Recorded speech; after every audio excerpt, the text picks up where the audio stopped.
ஆனா அது ஒரு தந்தையா பார்த்தாலும் சரி, ஒரு கட்சியுடைய தலைவராக, நிறுவனராக பார்த்தாலும் சரி, இன்னைக்கு இந்த பிரச்சனை, நாளைக்கு பிறகு ராமதாஸ் ஐயா அவர்களுக்கு பிறகு அன்புமணி தானே அதை வழி நடத்த போறாரு. எப்படியும் தந்தை மகன் அப்படின்னு வரும்போது இன்னைக்கு இந்த கோபம் இருக்கலாம். இப்போ உடனே சமரசம் ஆகலைன்னாலும் அடுத்த கட்டம் அப்படித்தானே போகும். அப்படிதானுங்க ஆகணும். நான் அதை தான் சொல்றேன். அப்போ லிசன் பண்ணுங்கன்னு தானே சொல்லிட்டு இருக்கேன். நான் போன வாட்டியும் அதே தான் சொன்னேன், இந்த வாட்டியும் அதே தான் சொல்றேன். ஐயாவோட வார்த்தைக்கு கட்டுப்பட்டு அவர் சொல்றத கண்ட்ரோல்ல இருந்து அதன் பிறகு நீங்க அவர் இல்லாத காலத்துல நீங்க தனிச்சுதான் செயல்பட போறீங்க.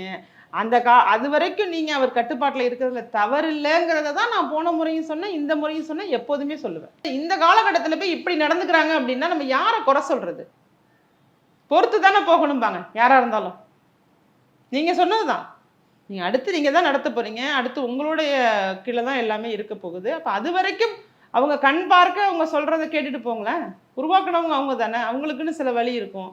நம்ம ஆரம்பிச்சது நம்ம பேச்சே கேட்கலங்கிற ஒரு வேதனை இருக்கும். என்னங்க வயசாயிட்டா என்னங்க மனிதன் கிடையாதாங்க? எல்லா சீனியர் சிட்டிசனுக்காகவும் தான் சொல்றேன்.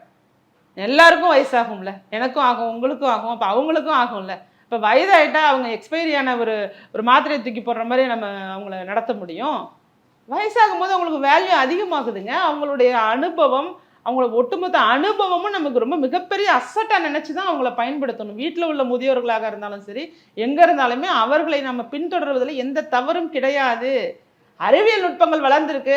இப்ப பழைய முறையில ஒரு தபால் அட்டையை வாங்கி நீ எழுதி எல்லாருக்கும் போடுப்பா, கட்சி கூட்டம் வச்சிருக்கோம்னு சொன்னாங்கன்னா அப்ப நம்ம சொல்லலாம், இல்லைங்கய்யா இப்ப இமெயில் வாட்ஸ்அப் நாம இதுல அனுப்பிட்டோம்னா போதும்னு சொன்னா அது வேறு.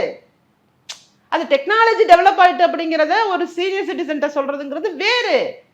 ஆனா அவங்க சொல்லக்கூடிய கருத்தே தவறுன்னு சொல்றது நிச்சயமா சரியா இருக்காது.